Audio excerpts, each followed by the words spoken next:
তথ্য মন্ত্রণালয়কে যদি ধরি, সেখানে দেখি যে তারা একটি ভুল পথে আজকে চলছে। তারা ভুল পথে চলছে। তারা দেখা গেছে যে প্রথমেই আপনি দেখেন যে এই গণমাধ্যমের বৈষম্য দূর করবার জন্য একটা সংস্কার কমিশন করেছে, সেখানে ইউনিয়নের কেউ নাই, বিএভিউজের কেউ নাই, ডিউজের কেউ নাই। আমরা তাদেরকে নজরে আনার চেষ্টা করেছি, তারা সেটি কর্ণপাত করে নাই। আমরা এখনো রাজপথে নামি নাই। আমরা শুধু তাদেরকে নোট দিয়ে যাচ্ছি যে আমাদের এই কাজগুলো করেন, কিন্তু তারা করে নাই। এরপরে বিভিন্ন সাংবাদিকদের, স্টেক হোল্ডারদের সাথে যখন মিটিং করে, বিএভিউজে ডিউজেকে তারা অবহিত করে না, তাদের প্রতিনিধি সেখানে রাখে না। তো এই জন্য আমাদের একটি আন্দোলন করতে হবে। আপনাদের কাছে আমি অনুরোধ জানাতে চাই, যে আন্দোলনটি হবে সেই আন্দোলনের সাথে কারা কারা থাকবেন একটু হাতটা আমি দেখতে চাই, শুধু বক্তব্য নয়। কারণ হচ্ছে যে এই তথ্য মন্ত্রণালয় সাংবাদিকদের অধিকারের জন্য কাজ করবে, সাংবাদিকদের সমস্যা সুবিধাগুলো কোথায় আছে সেটা তারা দেখবে। তারা আলোচনাই করে না। তারা একটি মিডিয়া হাউস, যারা বিদেশি টাকায় পরিচালিত হয়, একটি মিডিয়া হাউসের প্রেসক্রিপশন অনুযায়ী তারা একটি সংস্কার কমিশন করেছে। আমি পরিষ্কার ভাষায় বলতে চাই, সেই সংস্কার কমিশন দিয়ে গণমাধ্যমের কোনো সংস্কার হবে না। যারা যে প্রস্তাব দিয়েছে সেই প্রস্তাব বাস্তবায়ন হবে না, কারণ সেই প্রস্তাবের মধ্যে, তাদের প্রস্তাবনার মধ্যে ওয়েস বোর্ড বাস্তবায়নের কোনো কথা নাই। আমরা বলেছি সেদিন যে এই ওয়েস বোর্ডের যদি কথা না আসে, ওয়েস বোর্ড বাস্তবায়ন না হলে, গনি ভাই বলেছেন যে ওয়েস বোর্ড যেই পত্রিকা থাকবে না সেই পত্রিকা চলবে না। সেখানে তারা আবার বলছেন আমরা কোনো পত্রিকা বন্ধ করতে চাই না। আপনারা বন্ধ করবেন না, ভালো কথা। ওয়েস বোর্ড বাস্তবায়নের জন্য আপনারা নির্দেশনা দিন। যদি সেটা না হয় তাহলে সে পত্রিকা কেন চলবে? আমাদের গণমাধ্যম কর্মীদেরকে তারা দিনের পর দিন, মাসের পর মাস, বছরের পর বছর বঞ্চিত করতেছে এক শ্রেণীর মালিক।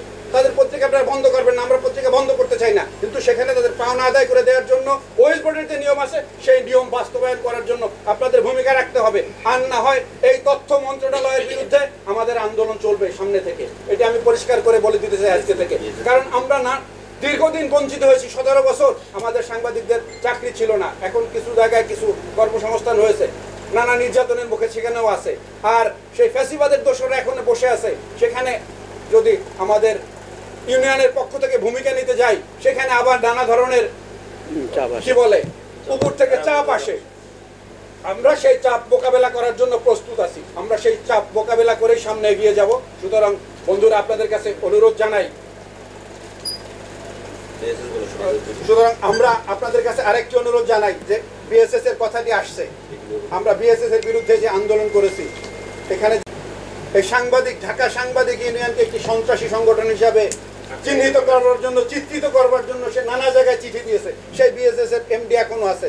আগের এক উপদেষ্টা তিনি বিদায় নিয়েছেন, তিনি কোনো ব্যবস্থা গ্রহণ করেন নাই। নতুন উপদেষ্টা আসছেন, তার কাছে আমরা বলতে চাই, আপনার কোনো প্রতিনিধি যদি এখানে থাকে, আপনার কোনো গোয়েন্দা সংস্থা যদি থাকে, তাদের কাছ থেকে একটি রিপোর্ট নেবেন যে ঢাকা সাংবাদিক ইউনিয়ন, বাংলাদেশ ফেডারেল সাংবাদিক ইউনিয়নের সদস্যরা কি চায়।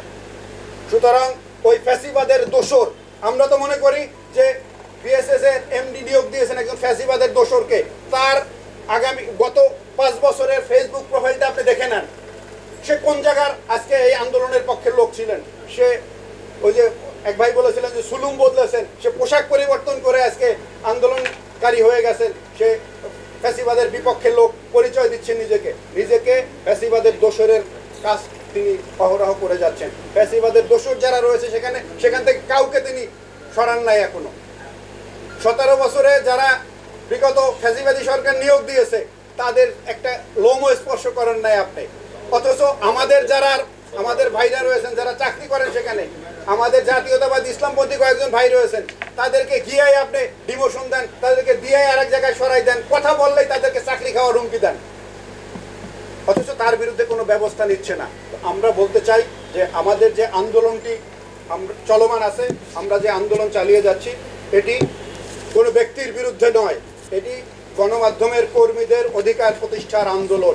সেটা বিএসএস, বিটিভি, যে কোনো বড় মিডিয়া হাউসে হোক না কেন, আমাদের শ্রমিকদের, আমাদের সাংবাদিকদের অধিকার যদি প্রতিষ্ঠা না হয়, এই আন্দোলন চলবে। এবং সেই আন্দোলন চালাবার জন্য আমাদের যে পরিমাণে শ্রম ঘাম দিতে হয়, এর জন্য আমরা প্রস্তুত আছি। সুতরাং আসুন, আমাদের ঢাকা সাংবাদিক ইউনিয়নের যে চলমান আন্দোলন, সেই আন্দোলনের সাথে যদি আপনারা থাকেন, আমরা আপনাদেরকে আশ্বাস দিতে পারি যে আপনারা আমাদের সাথে থাকলে আমরা আমাদের জীবনকে উৎসর্গ করবার জন্য আমরা প্রস্তুত আছি। সুতরাং আমাদের সাংবাদিকদের অধিকার প্রতিষ্ঠার আগ পর্যন্ত আমরা ঘরে ফিরে যাব না। আমরা বলেছিলাম যে যে এই ফ্যাসিবাদী সরকারকে তাড়ানোর আগ থেকে আমরা রাস্তা থেকে যাব না। আমরা আজকে আবার ঘোষণা দিচ্ছি যে বৈষম্য দূর হওয়ার আগ পর্যন্ত আমরা রাস্তা থেকে যাব না। সবাইকে আবারও ধন্যবাদ জানিয়ে আমি আবার বক্তব্য শেষ করছি এবং ঢাকা সাংবাদিক ইউনিয়নের পক্ষ থেকে আপনাদের সবাইকে আবারও ধন্যবাদ এবং